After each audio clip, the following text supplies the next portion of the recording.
Ano ang mangyayari kapag may pumasok sa silid-aralan na handang lumabag sa mga tuntunin at gaano katagal kayang pigilan ng guro ang kanyang damdamin kapag nagsimulang magpakita sa kanya ng espesyal na atensyon ang isang mag-aaral? Alamin natin sa simula ng pelikula na may nakasalubong tayong guro sa paaralang nasa katanghaliang gulang nagngangalang Joseph Sven sa kanyang pagkabata nagkaroon siya ng pinsala na nagdulot sa kanya ng pagkakapiya-piya at paglalakad gamit ang isang tungkod. Mga mag-aaral na ang paaralan maaaring malapit ng magsara sa sandaling ito.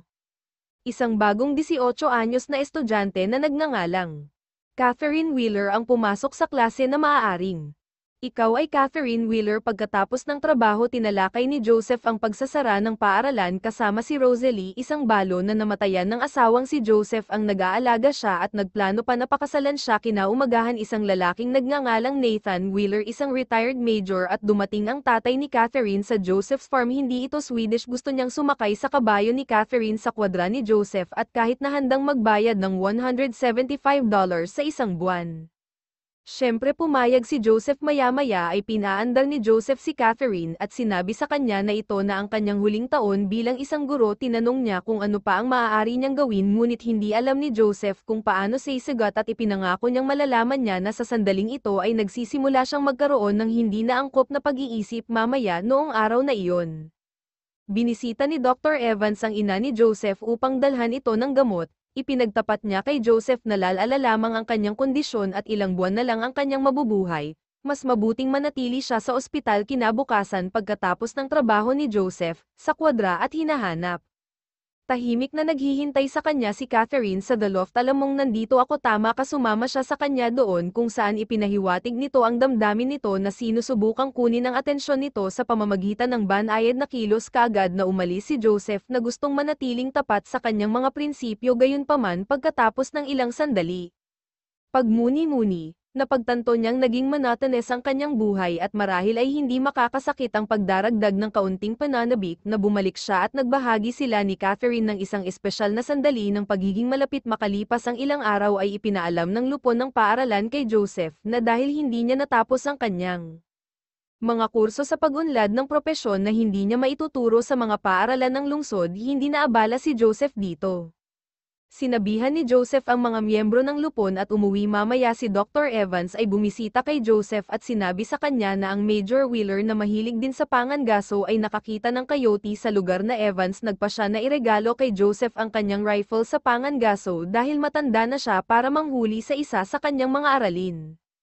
Inatasan ni Joseph ang kanyang mga estudyante na magsulat ng mga sanaysay. Ginamit ni Catherine ang pagkakataong ito para isulat na gusto niya itong makilala dahil may mahalagang sasabihin siya sa kanya sa ibang pagkakataon. Habang nagmamaneho kay Joseph, nagagalit kay Catherine sa pag-iwan ng ganoong bukas na note-note sa takot na baka may makaalam sa kanilang relasyon. Noong una ay akala niya ay buntis siya, ngunit itinanggi ni Catherine na wala ako sa mood. Huwag sa huli ay nagbibiro siya na siya ay buntis, which gulat na gulat si Joseph. Hindi niya alam kung paano haharapin ang sitwasyon o ipaliwanag ito sa iba, ngunit buti na lang para sa kanya ay biro lang iyon. Hindi buntis si Catherine. Isang umaga binigyan ni Catherine si Joseph ng isang bote ng 20 taong gulang na bourbon bilang regalo na tinanggap niya ito at nagtanong tungkol sa kanyang ina. Catherine steers ang pag-uusap na malayo sa kanyang nakaraan, lalo na sa mga paghihirap ng kanyang ina, at ibinalik ang atensyon kay Joseph. Maya-maya ay biglang pumasok si Dr. Evans sa kwadra at nakita silang magkasama. Pagkatapos ay nagkita sina Joseph at Evans sa isang kafe. Nagulat si Evans sa kanyang nakita at nagtanong kung gaano na ito katagal.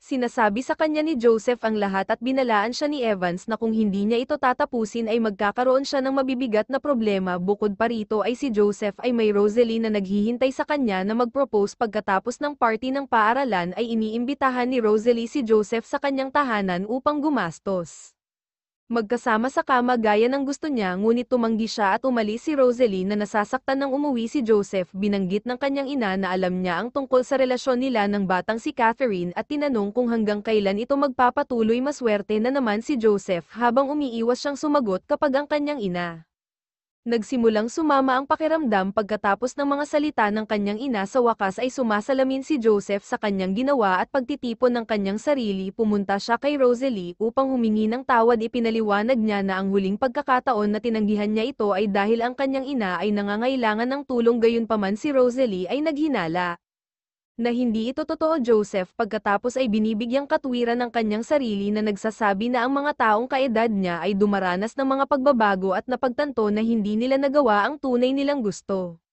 Sa wakas ay inamin niya na minsan lang niyang naisin na makasama siya ng isang magiliw na sandali. Sa liwanag ng araw ay humingi ng tawad si Rose alay sa pagkabigo sa kanya, ngunit pagkatapos na pag-isipan niya ito ay binigay niya ang kanyang damdamin at tinupad ang hiling ni Joseph. Kalaunan ay namatay ang ina ni Joseph. At pagkatapos ng libing, habang sinusuri ni Rosal ang mga condolence card, ay nakakita siya ng isang note mula kay Catherine. Pagkabasa nito, napagtanto niya na si Joseph ay nagtaksil. Lumabas siya at inakusahan si Joseph ng pagdaraya. Sinubukan niyang bigyang katwiran ang kanyang sarili sa pagsasabing walang seryoso kay Catherine, na siya ay isang maliit na kasarian lamang at na si Rosalie ay higit na mahalaga sa kanya. Sana ay mamatay ka, ngunit hindi ito nakakumbinsi kay Rosalie at itinulak niya ito palayo. Bago iwan si Joseph ng gabiring iyon ay dumating si Catherine upang makita siya. Nalaman niya ang nangyari at sinabing gusto niyang magpakasal sila Joseph. Gayunpaman ay gustong wakasan ang kanilang relasyon. Binalaan siya ni Catherine na pagsisisihan niya ito. Magsisisi ka sa susunod na araw. Nalaman ni Joseph na alam ng ama ni Nathan Catherine ang lahat at hindi niya ito hahayaang mawala ng gabing iyon. Kinuha ni Joseph ang hunting rifle na niregalo sa kanya at hinintay na magpakita si Nathan. Pagdating ni Nathan kasama ang asawa niya, gusto lang niyang makausap. Tinanong niya si Joseph kung plano niyang pakasalan si Catherine, pero sumagot si Joseph na nagdududa siya na type niya si Nathan. Sa huli, sabi niya nalaman niya na si Joseph ay isang disenteng tao at hindi niya ito lubos na kasalanan kundi si Catherine din. Gayunpaman ang asawa ni Nathan ay hindi sumasang-ayon. Sinampal niya si Joseph sa mukha at sinabing sinamantala niya si Catherine. Iniwan nila si Catherine ay muling lumitaw at tinanong si Joseph kung pakakasalan niya ito, ngunit sinabi ni Joseph sa kanya na kung ano ang mayroon sila ay isang maliit na fling lamang at wala silang hinaharap na magkasama dahil siya ay masyadong matanda at siya ay masyadong bata at hindi alam kung ano ang gusto niya. Catherine tapos hinalikan siya at sinabing, "She's done something bad." What look? When Joseph stepped out he see the barn on music, fire. He managed to save the cow but Catherine's horse is in the flames. The next day Joseph decided to change his music life. He reconciled with Rosalie, telling her na siya lang ang mahal niya at pinatawad niya ito. Sa huli ay pumunta silang dalawa sa karagatan kung saan nagpasya silang isabuhay ang natitirang bahagi ng kanilang buhay na magkasama.